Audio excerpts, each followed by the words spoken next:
담임 목사님의 인기를 알 수가 있습니다. 담임 목사님 계실 때는 인기가 많으셔서 이렇게 앞에도 많이 앉고 그러셨는데, 우리 좌우 바라보면서 우리 같이 인사하기 원합니다. 하나님의 말씀을 들읍시다.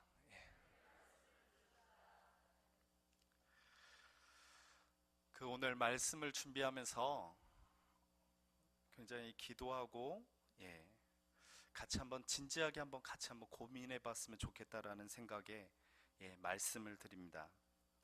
사실 조금 불편한 진실이 될 수 있습니다. 차마 우리가 교회 다니면서 입 밖에 드러낼 수 없지만 성도님들 가운데 암암리하게 이것을 인정하고 고민하는 분들이 적지 않게 있을 것입니다.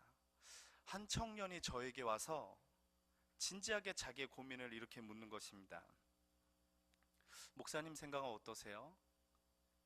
교회 많은 어른들이 청년들을 바라보는 시선이 유능하고 좋은데 취업을 하고 또한 그것을 준비하는 사람들은 청년부에 나오지 않고 사실 별 볼 일 없는 청년들만 청년부에 나온다라는 그 이야기가 참 많이 들려오는데 목사님 생각은 어떠세요? 제가 여러분에게 이걸 묻는 거는 누가 그런 말을 했어를 알고자 하는 게 아니에요. 제가 그 이야기를 듣고 진지하게 고민을 해요. 진지하게. 제가 왜 그것을 진지하게 고민을 하냐면 사실 이것은 우리 교회에서만 나오는 이야기가 아니고 제가 사역했던 수많은 교회들에서 동일하게 듣고 제가 고등학교 시절에도 동일하게 늘 들렸던 이야기들입니다. 이것을 어떤 정죄의 차원에서 이야기하는 것이 아니라 우리가 한번 이 문제에 대해서 한번 진지하게 같이 한번 생각해 봤으면 좋겠다라는, 어떻게 보면 우리의 미래가 달린 것인데 그것에 대해서 우리가 한번 같이 한번 생각해 보면 좋겠다는 생각이 듭니다. 저희 고등학교 때도 그래요. 교회 생활을 열심히 하면 너는 목사님 되면 좋겠다. 그런 신학대를 가라. 그런 이야기를 참 많이 했어요. 제가 그런 고민이 들더라고요. 과연 교회 생활을 잘하는 것과 신앙생활이 잘하는 것이 과연 비례하는 것인가? 우리가 한번 솔직하게 한번 우리가 생각해 볼 수 있기 원합니다.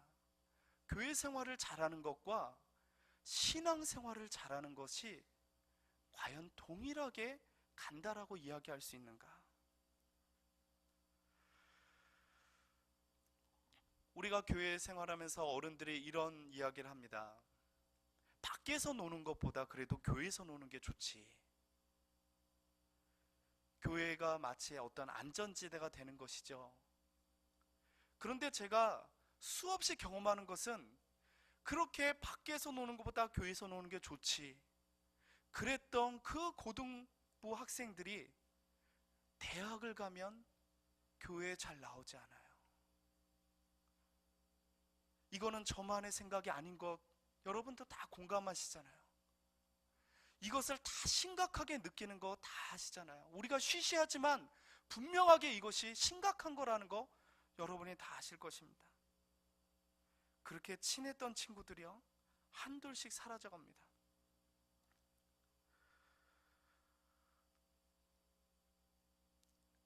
그러면 무엇이 문제인가? 우리는 이 문제에 대해서 심각하게 생각하지 않고는 앞으로 우리 교회에는, 우리 한국교회, 세계교회는 비전과 어떤 꿈이 없습니다. 제가 예전에 금요 기도회 때도 잠깐 간증한 것처럼 저는 고등학교 고등부 때 고덕중학교 이제 옆에 있던 그 대흥교회라고 작은 교회에 다녔습니다. 원래 명성교회 다니다가 그 깡패 같은 제 친구가 이렇게 방언받고서 그걸 보고서 이제 부러워서 교회로 옮겼어요. 방언 받으려고. 어쨌든 중요한 건 그 교회 가서 방언을 받았다는 거예요. 근데 그리고 이제 나중에 다시 명성교회로 이제 돌아간 적이 있는데, 저는 주로 대자 들어간 교회를 좋아합니다. 예, 대흥교회, 대항교회, 제 이름이 대승. 예, 그래서 그런 대자 돌림을 굉장히 좋아하는데, 제가 근데 명성교회로 다시 돌아가면서 사실 돌아갔던 이유가 좀 넓은 곳에서 한번 신앙생활 해보고 싶었어요. 사실 제가 고등학교 때 같이 친했던 친구들이 대학 가고서 다 사라져 버렸습니다. 그래서 뭔가 좀 넓은 곳에 가서 신앙생활 해보고 싶다. 사실 여러분의 자녀를 보고서도 여러분도 그런 생각을 할 거예요. 내 자녀가 좀 더 넓은 곳에서 경험하기를 원할 겁니다. 그 마음은 누구나 있을 거예요. 우리 교회가 그런 교회가 되기를 바라는 마음, 그러나 그것이 안 됐을 때 그래도 내 아이가 희생당하지 않기를 원하는 그 마음이 있을 거예요. 저도 솔직하게 갔어요. 가서 경험하면서 참 그런 경험을 하게 되더라고요. 이렇게 좀 적지 않은 충격이었지만, 도전이었지만, 그래요. 이렇게 명성교회에서 좀 이렇게 큰 도전은 그 회장이나 임원들이 사실 다 엘리트들이더라고요. 뭐 서울대고 명문대고. 예. 그래서 그런 면에서 좀 충격을 받았어요. 역시 큰 교회라서 뭔가 다른가 보다. 근데 이제 그런 거기서 신앙생활 하면서 제가 좀 재미난 사실을 발견하게 되었습니다. 그것은 뭐냐면, 거기서 대학부 생활을 했던 청년들이 청년부 가서 생활하는 사람들이 많지가 않아요.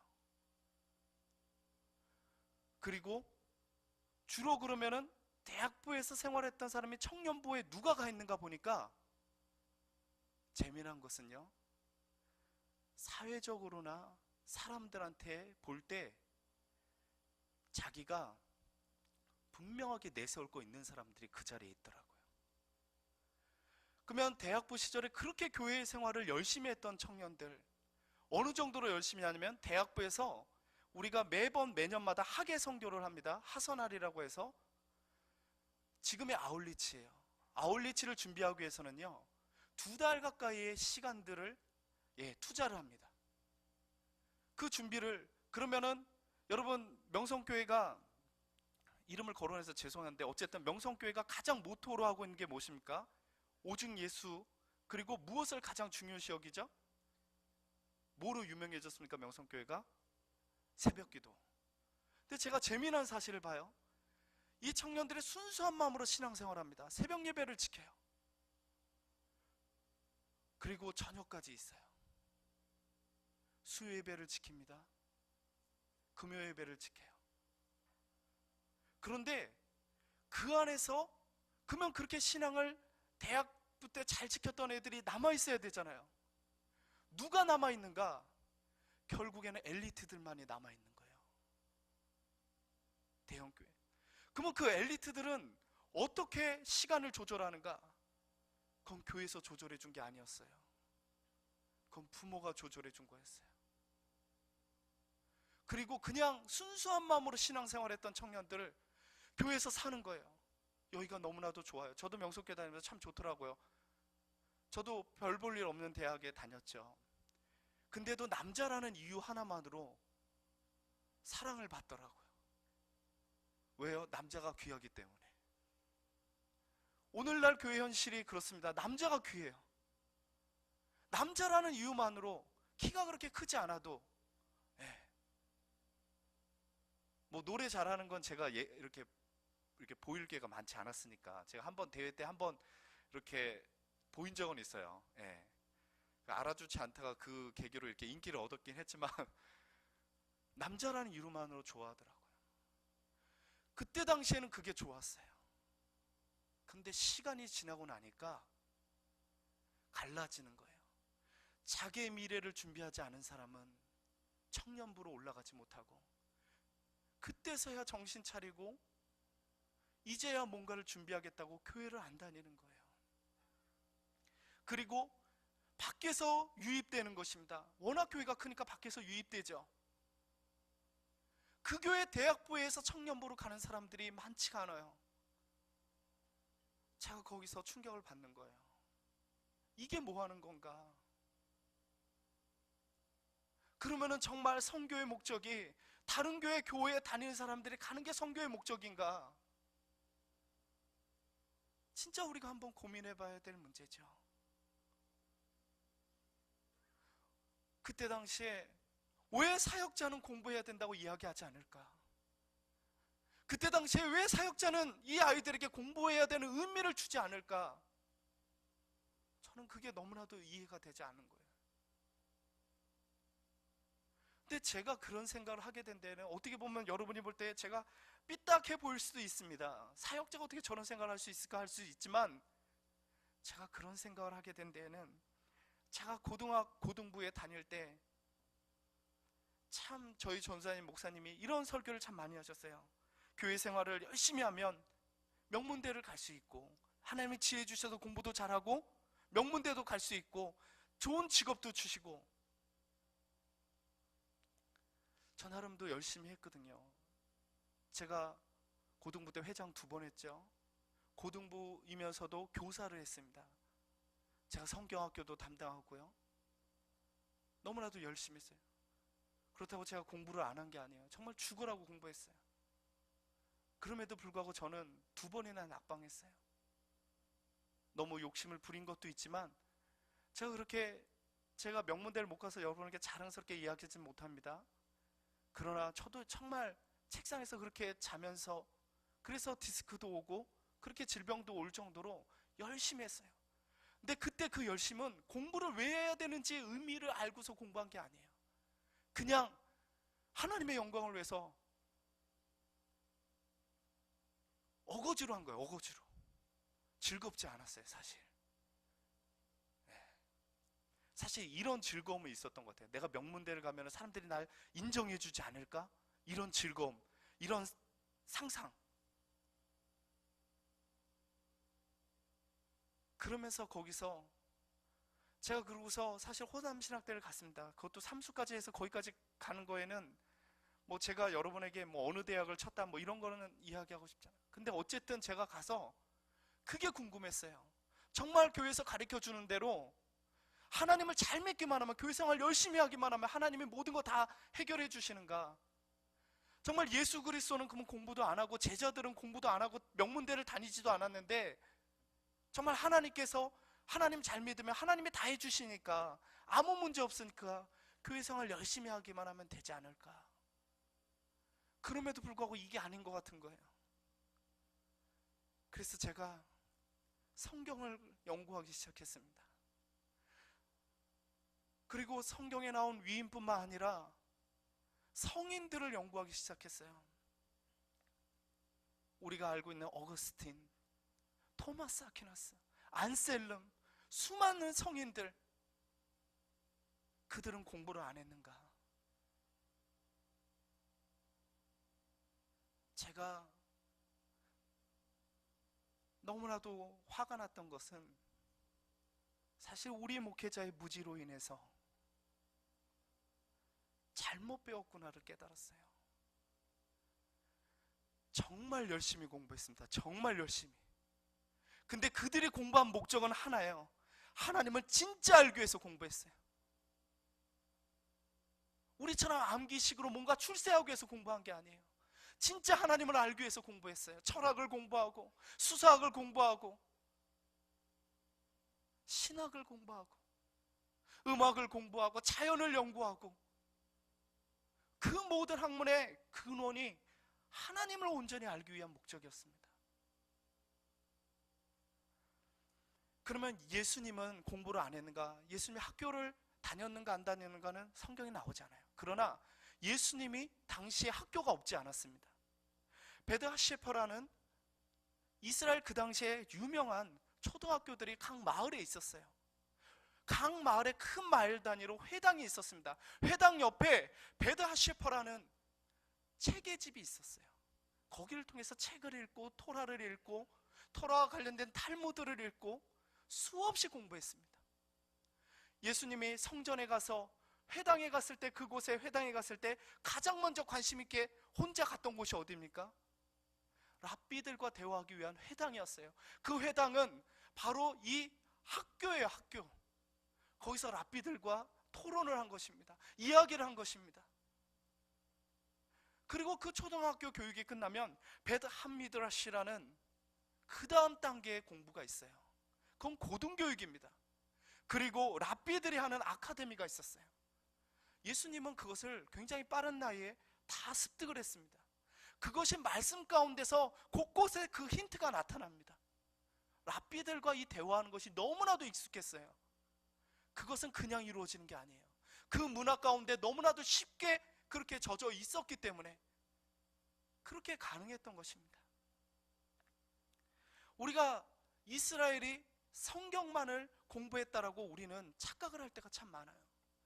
우리가 말할 때 성경에는 3가지가 있습니다. 보통 뭐 4가지까지로 얘기하는데 토라가 있어요. 모세오경 토라가 있고요. 그 다음에 예언서에 대한 게 있고요. 그것을 해석해내는 미드라시가 있습니다. 주석가 같은 게 있고요. 그 다음에 가장 중요한 이 성경 말씀이 옛날 것만으로 기억하는 것이 아니라 오늘 시대 문화 적용에 어떻게 적용될 수 있는가를 끊임없이 연구하고 질문하는 바로 탈무드가 있습니다. 탈무드가 어마어마하게 많아요. 왜냐하면 그 시대마다 이 성경이 문화가 다르기 때문에 적용을 하는 거예요. 적용을 해야만 해석을 할 수 있고 이 문화에 적용할 수 있는 거예요. 우리가 쉐마 교육을 한다고 할 때 우리는 말씀을 그냥 무조건 암기하는 거를 쉐마 교육이라고 착각하고 있는 거죠. 말씀을 여러분 솔직하게 여러분 말씀을 외워서 그것이 얼마나 여러분의 삶에 막 끌고 갔습니까? 솔직하게 한번 우리 생각해 보십시다.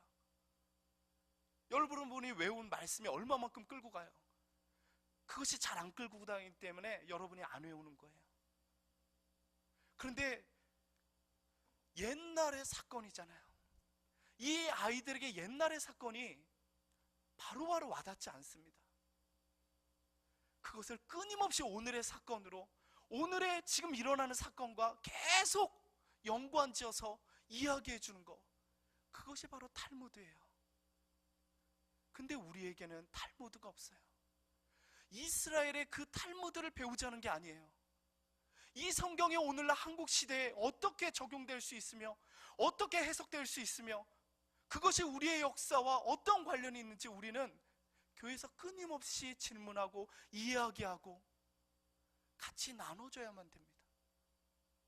그러나 우리는 일방적인 설교만으로 모든 교회 교육이 다 될 거라고 생각하잖아요.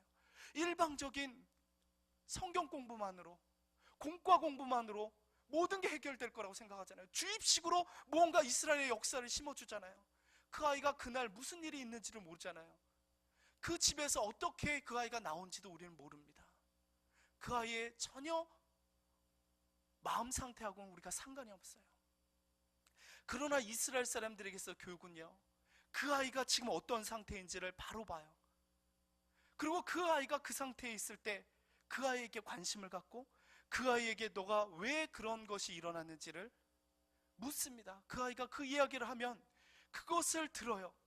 들어보면서 그 아이하고 대화를 해요. 그 안에서 말씀을 적용하는 거예요. 그 안에서 그것도 말씀, 이런 말씀이 있어 이렇게 따라, 그게 아니에요. 하나하나씩 질문을 하면서 하나하나씩 질문을 해가면서 그 아이가 스스로 깨달을 수 있게 계속 질문을 통해서. 그래서 이스라엘인들에게 교육에 있어서는요, 우리처럼 교재가 있지 않아요. 교재를 가지고 집어넣는 것은 진정한 교육이 아니거든요. 그러나 그 교사는 그 교재를 넘어서서 성경을 그들과 이야기할 수 있는 충분한 훈련들이 되어 있습니다. 그 훈련들은 랍비만이 할 수 있는 게 아니라 부모가 할 수 있다는 것입니다. 부모가 할 수 있다는 것. 그런데 우리에게는 그것이 없어요. 여러분, 성경 읽어지네 감동이 어땠습니까? 저는 부흥회보다 훨씬 더 진하고 오랫동안 감동이 있을 거라고 봅니다. 수많은 성공신화로 가득한 부흥회의 설교, 그거보다 하나님 말씀 그 자체에서 오는 수천 년이라도 수많은 독재자들이 이 성경을 버리려고, 불태워버리려고, 없애버리려고 수없이 했음에도 불구하고 이 성경은 스스로 살아남았어요. 하나님의 말씀은 살아있거든요. 그런데 중요한 것은 이 말씀이 과거의 역사이기 때문에 오늘날 우리 안에 동일하게 일어나는 그 역사로 우리가 탈무드로 재현해서 신앙의 간증의 고백이 없이는 이 성경은 어떻게 보면 하나의 역사책에 불과합니다. 생명의 하나님의 말씀이 되지 않는 것이죠. 제가 한 집사님이 저에게 울면서 이런 이야기를 하더라고요. 자신의 젊은 날이 너무나도 억울하다는 거예요. 자신은 청년부로 오랫동안 봉사하고 고등부 교사도 하고 청년부 또 담당하고, 근데 자기가 키웠던 고등부의 학생들이 없다라는 거예요. 취업하러 가고 결혼해서 떠나버리고 신천지한테 빼앗기고 자기의 젊은 날은 없다는 거예요. 울면서 이야기하더라고요. 너무나도 마음 아프지 않습니까? 사실 우리 모두가 마음 아파하는 부분이에요. 우리가 쉽게 말은 하지 않지만 사실 너무나도 마음 아픈 부분. 우리가 열심히 키워서 다른 교회,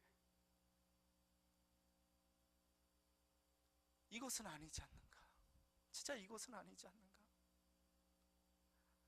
진짜 변화가 되지 않으면, 바뀌지 않으면 우리 교회에 소망이 없지 않은가? 우리 교회만이 아니라 한국교회에 소망이 없지 않은가? 그래도 유대인들은 나라를 잃었음에도 불구하고 2000년의 역사 속에서도 자기 정체성을 유지했습니다.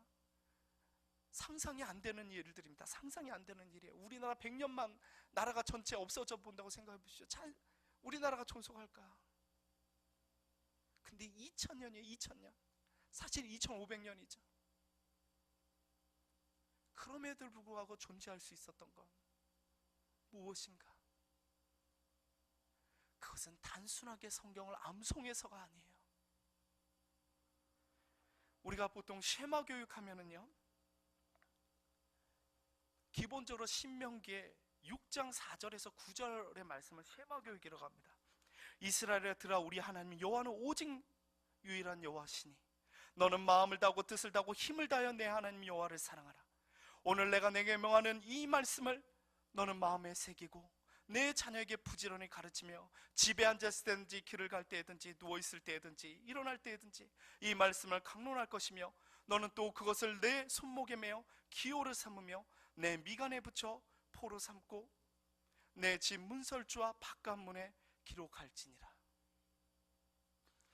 이것을 만약에 한국 부모님이 적용하면은요, 이런 생각을 하십니다. 역시 교육은 잔소리야. 머리에 인이 박히도록 내가 이야기해 주겠다. 예. 교육은 반복이긴 한데 잔소리는 아닙니다. 이스라엘도 어마어마하게 교육을 반복해서 시킵니다. 근데 그 반복은 어떤 답을 주는 잔소리가 아니에요. 보통 답을 주는 것은 잔소리입니다. 그러면은 반복의 교육, 그것은 뭐냐면 하브르타 교육이라고 해서요, 질문을 계속하는 거예요. 그 아이의 눈높이에 맞게. 너는 어떻게 생각하니? 너는 이런 상황에서 어떻게? 그 아이가 질문할 때 또 그거와 관련해서 계속 질문을 해가는 거예요. 서로 그러면서 그 아이가 스스로 답을 찾아가게 만드는 것이죠. 그런 속에서 서로의 대화가 오가는 것입니다. 그런데 오늘 보면은 이 쉐마의 교육, 우리가 보통 쉐마의 교육을 적용한다면 이런 생각을 할 수 있습니다. 벽지를 성경으로 해버리면 어떨까? 막 미간에도 세우고 막 벽지로 이렇게 다면은 보이는 곳마다 하나님의 말씀이 되지 않으니까, 이런 생각을 할 수 있죠. 근데 여러분, 벽지로 다 하면은요, 안 보이게 되어 있습니다. 중요한 거는 가장 중요한 부위에 말씀이 가장 핵심 포인트만 기록 남는 게,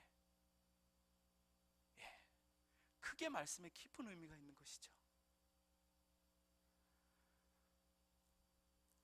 근데 이 말씀, 쉐마의 말씀, 우리가 보통 암기라고 생각하는데 쉐마의 말씀은 쉐마는 들으라예요. 그러면 그것은 설교를 이렇게 수없이 듣고 설교만으로 끝나는 것을 말하는 것이 아니에요. 다시 이야기하면 오늘 7절의 말씀처럼 7절의 말씀이 이 쉐마를 할 수 있는 아주 근원적인 말씀입니다. 방법입니다. 우리가 같이 한번 7절의 말씀을 읽어보기 원합니다. 옛날을 기억하라. 역대 연대를 생각하라.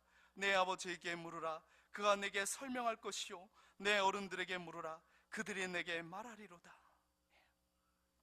옛날을 기억하라는 거예요. 그리고 역대 연대를 생각하라.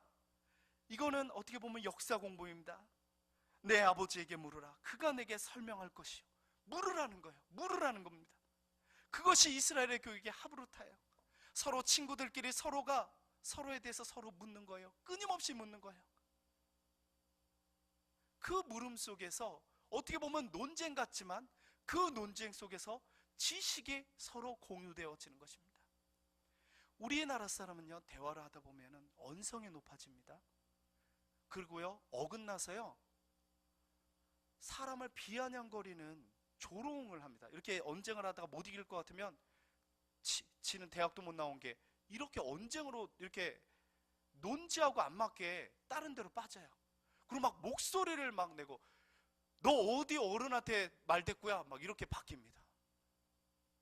그런데 이스라엘의 교육은 그렇지 않습니다. 끊임없이 그 아버지가 묻고 묻는 속에 서로 질문합니다. 그것이 너무나도 익숙하기 때문에 감정의 조절을 할 수가 있어요. 그냥 무례하게 하지 않습니다. 그리고 아버지도 자녀에게 감정적인 비하의 이런 말을 하지 않아요. 제가 저희 밑에 집에 이 분이 자녀를 이렇게 교육하는데 너무나도 안타까운 것은 제가 분명히 알겠어요. 그 부모님의 마음을. 자녀가 잘 되길 바라는 마음이에요. 근데 그 마음이 바르지가 않은 거예요. 이야기하다가 이렇게 어긋나는 것입니다. 너같이 생긴 애를 누가 좋아하겠니? 사실 안타까운 거예요. 그 의도를 모르는 건 아니지만 그렇게 이야기를 들었을 때 어느 자녀가 그러면 그 어머니 말이 맞아요. 누가 저를 좋아하겠어요? 이렇게 응답할 사람이 누가 있습니까? 그리고 그렇게 응답하는 게 건강하지도 않고 그렇게 인격적인 모독으로 우리가 교회 안에서도 대화를 하고 어떤 거를 하면은 어떤 인격적인 모독으로 아니면 내가 이것을 통해서 너를 공격하겠다 이런 의도로 대화할 때가 참 많아요. 그래서 우리는 질의응답이 별로 없습니다. 그런데 이 이스라엘의 교육은 가장 중요한 게 하브루타예요. 서로가 대화를 그걸 아주 어렸을 때부터 아기 때부터 실천하는 것이죠. 그런데 우리는 쉐마 교육을 한다고 할 때 사실 우리 목회자가 집에서 그런 교육을 받은 사람이 거의 없어요. 그러다 보니까 이것을 사실 적용하기가 힘들어요. 사실 저도 이제 이스라엘 교육에 대해서 관심 갖고 오랫동안 관심 갖고 공부하면서 이것은 이제 적용해 보는 거예요. 적용해서 이렇게 하는데 굉장히 힘들어요. 왜 힘드냐? 주원이가 하도 질문을 많이 해가지고 그걸 또 질문해서 바꿔야 되잖아요. 제가 얼마나 할 게 많은데 그걸 또다시 질문해서 바꿔야 되니까 너무나도 힘든 거예요. 어떤 때는 인내에 막 한계가 올 때가 있고요, 막 어떨 때는 옛날 성질이 나올 때가 있고요. 너무나도 힘들더라고요. 이것은 아빠를 교육하는 거구나. 이건 아빠를 교육하는 거구나 그런 생각이 들어요. 그런데 제가 이번 휴가 때 그 아이하고 일주일 내내 같이 지내면서 막 아침에 밥 차려서 먹이고 막 씻기고 막 둘이 뛰는 거예요. 유치원 차 간신히 와서 막 태우고 얘는 밥 먹을 때 무수히 질문하고 이야기하고 막 생각하고 그러니까 그걸 뭐 이렇게 막 밥 먹어 뭐 그럴 수 없잖아요. 막 그러면 그래도 밥 빨리 먹게 막 하면 너무 힘든 거예요. 근데 뭐를 발견하게 됐냐면 사실 그전에는 제가 이렇게 하면은 엄마 말은 잘 들어도 제 말은 잘 안 들었어요. 왜냐하면 어떤 신뢰관계 없이 저는 어떤 가르침을 주니까. 그런데 그렇게 서로가 그렇게 시간을 보내고 그 전서부터 같이 자고 그 전에 엄마랑 떨어져서 자지 않으려고 하고 맨날 사이에 껴서 자려고 했는데 아이가 출산 문제 때문에 한 두세 달 동안 준비를 했거든요. 같이 둘만 자는 훈련들을 했거든요. 하면서 끌어안고 자면서 그 아이한테 책을 읽어주면서 어느새 변한 것이 있었습니다. 제가 이야기하는데 이 아이가 말을 듣는 거예요. 그 들음이라는 거는 그 전에 들음하고 달라요. 그 전에는 아빠가 무섭게 하니까 듣죠. 아빠가 하니까 듣죠. 근데 자기가 듣는 것을 느껴요. 어쩐 인격의 공감대가 형성되는 것을 느낍니다. 이거구나. 신앙의 교육이라는 것은 사실 교회에만 전적으로 맡겨서 되는 것도 아니고 교회와 가정이 함께 만들어가는 거구나. 그런데 안타까운 것은 사실 오늘날 우리 한국교회가 말씀의 잔치는 많지만 진짜 이렇게 가정이 온전히 신앙 안에서 영적 가정이 세워지도록 그것을 세워주는 교회는 많지 않다는 것입니다. 사실 이스라엘은 공예배를 어떻게 보면 예배를 드리고 그 다음에는 가족과의 모임입니다.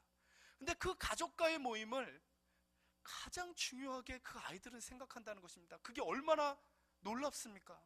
내 자녀가 우리 가족끼리 보내는 시간을 가장 중요하게 여긴다고 한번 생각해 보십시오. 얼마나 그게 아름답습니까? 대통령과의 시간도 이 가족과 보내는 시간 안에 두지 않습니다. 당당하게 거절할 수 있는 것이죠.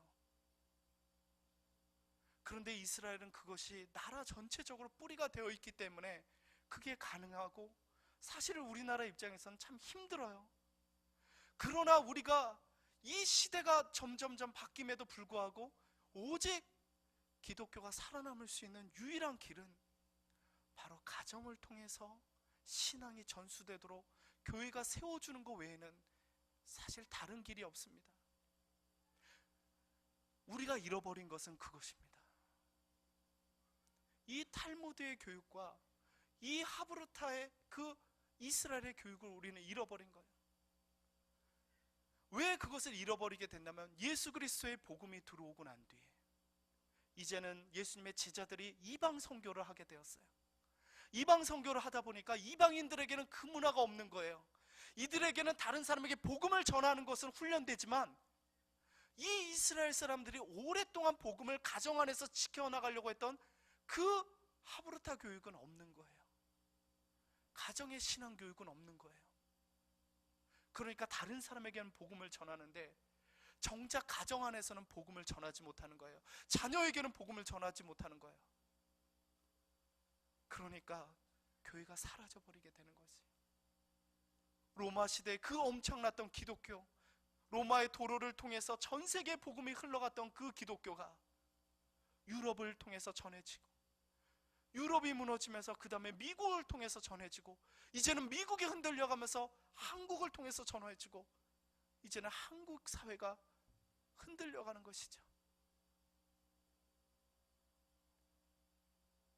그런데 하나님께서 특별히 하나님의 복음을 전 세계에 전할 때 가장 두 가지를 통해서 중요하게 여깁니다. 그것이 하나가 가정이고요, 가정을 통해서 하나님께서 복음을 전하도록 한 것이죠. 그리고 또 하나가 이방 선교를 통해서 복음을 전하도록 한 것입니다. 두 가지가 동시에 있어야 돼요. 그런데 그것을 우리는 잃어버렸어요. 그리고 그것을 전할 때 항상 하나님의 말씀을 탈무드와 함께 전했어요. 성경이 말하는 게 너희 시대에는 무엇을 말하는가? 너 환경 속에서는 무엇을 말하는가? 그런 끊임없는 질문을 통해서 적용하지 않으면 이것은 죽어버리는 말씀이 되는 것입니다. 이건 죽어버리는 말씀이 되는 거예요.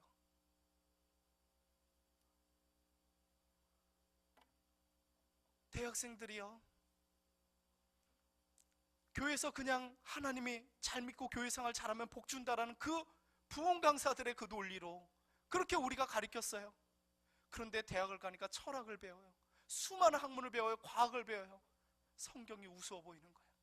우리가 성경 읽어지네 봤을 때 이 성경 안에 어마어마하게 있었잖아요. 과학이 없었습니까? 철학이 없었습니까? 신학이 없었습니까? 음악이 없습니까? 예술이 없습니까? 이 안에 심리학도 있고요, 이 안에 수많은 수사학, 법학, 놀라운 것들이 다 있어요. 근데 우리는 무엇을 배웁니까? 우리는 성경을 통해서 무엇을 배웁니까? 너무나도 단순한 논리만을 배워요. 그냥 교회 생활 열심히 하면 복 받는다라는 논리. 그것은 안 된다는 것입니다. 우리가 그냥 프로그램만 가리키는 거, 프로그램 가지고서 우리가 뭔가 반짝이는 프로그램 가지고 뭔가 해보려고 하는 거, 그것은 오래가지 못해요.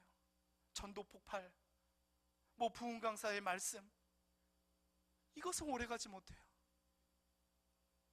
유럽의 교회들이 무너진 이유도 잔 웨슬레가 그렇게 말씀으로써 수많은 사람을 그렇게 복음화 시켰지만 그들은 정말 제자화시키지 못했어요. 그리고 가장 중요한 건 가정을 잃어버렸어요.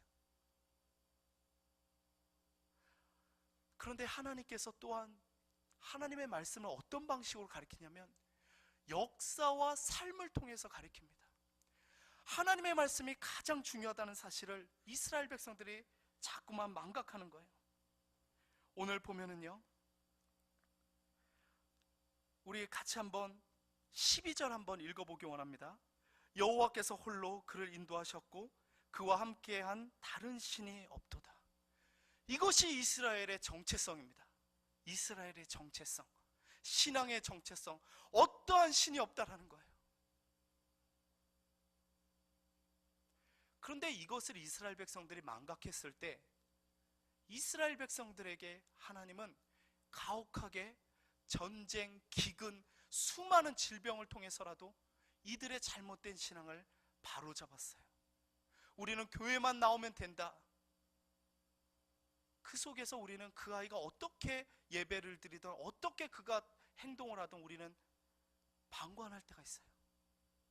그러나 그거는 지금은 그들을 앉힐 수 있지만 시간이 지나면 그들은 떠나게 되어 있습니다. 그런데 하나님께서는 역사를 통해서, 그래서 그들이 하나님을 떠났을 때 하나님은 가차없이 그들의 나라도 깨트려 버리셨어요. 남과 북으로 분리시켰고요, 바벨론의 포로가 되게 하였습니다. 하나님께서요, 여러분이 우리나라 역사를 보면서 정말 하나님의 손길을 느끼십니까? 하나님께서는요, 이스라엘 백성이 온전히 그들이 하나님의 뜻을 바르게 깨닫지 못할 때 하나님이 복음을 넘기셨습니다. 복음의 사명을 넘기셨어요. 로마를 통해서, 유럽을 통해서, 미국을 통해서, 그리고 한국을 통해서 넘기셨어요. 근데 특별히 한국이 의미 있는 것은 한국이 미국, 이스라엘의 지형학적으로나 역사적으로나 사건적으로나 이 이스라엘의 그 구원사적인 사건들을 다시 한번 상기시킨다는 것입니다. 우리가 남과 북이 갈라져 있어요. 남유다, 북이스라엘처럼, 우리가 바벨론에 포로된 이스라엘처럼요, 그들의 힘이 아닌 하나님의 전적인 주권으로 해방을 맞이했습니다. 예레미야의 70년의 그 예언을 통해서, 다니엘의 중보기도와 세움을 통해서, 에스라 학살을 통해서, 말씀의 회복을 통해서, 그래서 회당이 생겨났고 교육이 더 확고해진 거예요. 그들이 왜 자기네 나라가 망했는가를 깨달으면서 그들이 세운 것이 쉐마 학교입니다. 그런데 우리나라가, 여러분, 일제 자유화된 게 우리나라의 힘이 아닌 거 아시죠? 남과 북이 이렇게 됐을 때도 우리나라가 공산화 될 수 있었어요. 유엔이 우리를 돕지 않으면, 여러분, 유엔이 우리나라를 돕게 된 것을 아시죠? 러시아가 그 회의에 못 참석하게 된 걸 아십니다. 차의 타이어가 펑크나게 하고. 하나님의 주권적인 역사가 있어요. 이 나라에 대해서 역사가 있습니다. 그것은 하나님의 복음을 막고 있기 때문에 하나님이 그것을 표징으로 보여주시는 거예요. 이 민족의 역사를 통해서 하나님께서 그렇게 하시는 것입니다. 그런데 우리가 그 복음의 사역을 온전히 감당하지 못하면 하나님이 그 불을 걷어가십니다. 우리가 미개하다고 하는 그 아시아, 동북아시아 하나님이 걷어가세요. 지금 동북아시아에는 복음의 불길이 일어나고 있거든요. 민족 간의 갈등으로서 싸웠던 캄보디아, 베트남, 수많은 아시아에 복음화의 불길이 일어나거든요.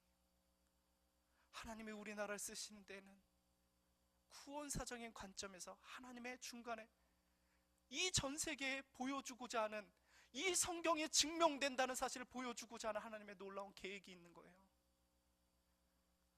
우리가 담당하고 있는 것뿐입니다. 우리가 담당하고 있는 것. 제가 청년들을 리더 교육을 하면서 참 많이 가치관을 깨는 질문들을 많이 해요. 사역자가 저런 질문을 해도 되나? 제가 많이 질문해요.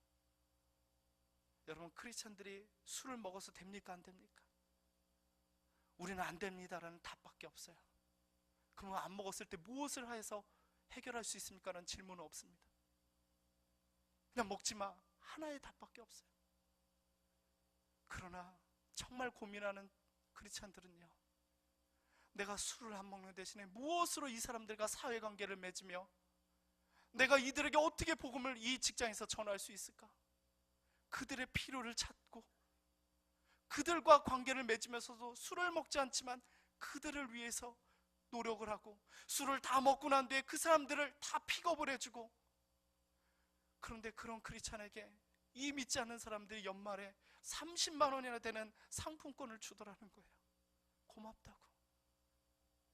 우리 크리스찬들이 만약에 진짜 사회 속에서 그들을 정죄하지 않고 그들 안에서 정말 빛과 소금의 사명을 온전히 감당했다면 이 사회 속에서 우리 크리스찬들을 그렇게 지탄받지 않았을 거예요.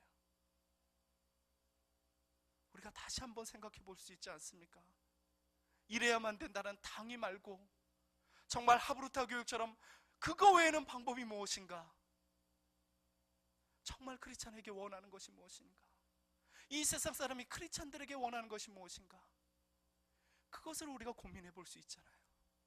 그것을 우리가 나눌 수 있지 않습니까? 우리 교회가 말씀뿐만 아니라 정말 이 말씀을 가지고 씨름하고 같이 나누는 그런 모임들이 있기 원합니다. 그게 제자훈련이에요. 사랑의 교회에서 그 틀을 만든 그게 제자훈련이 아니라 이게 제자훈련이에요.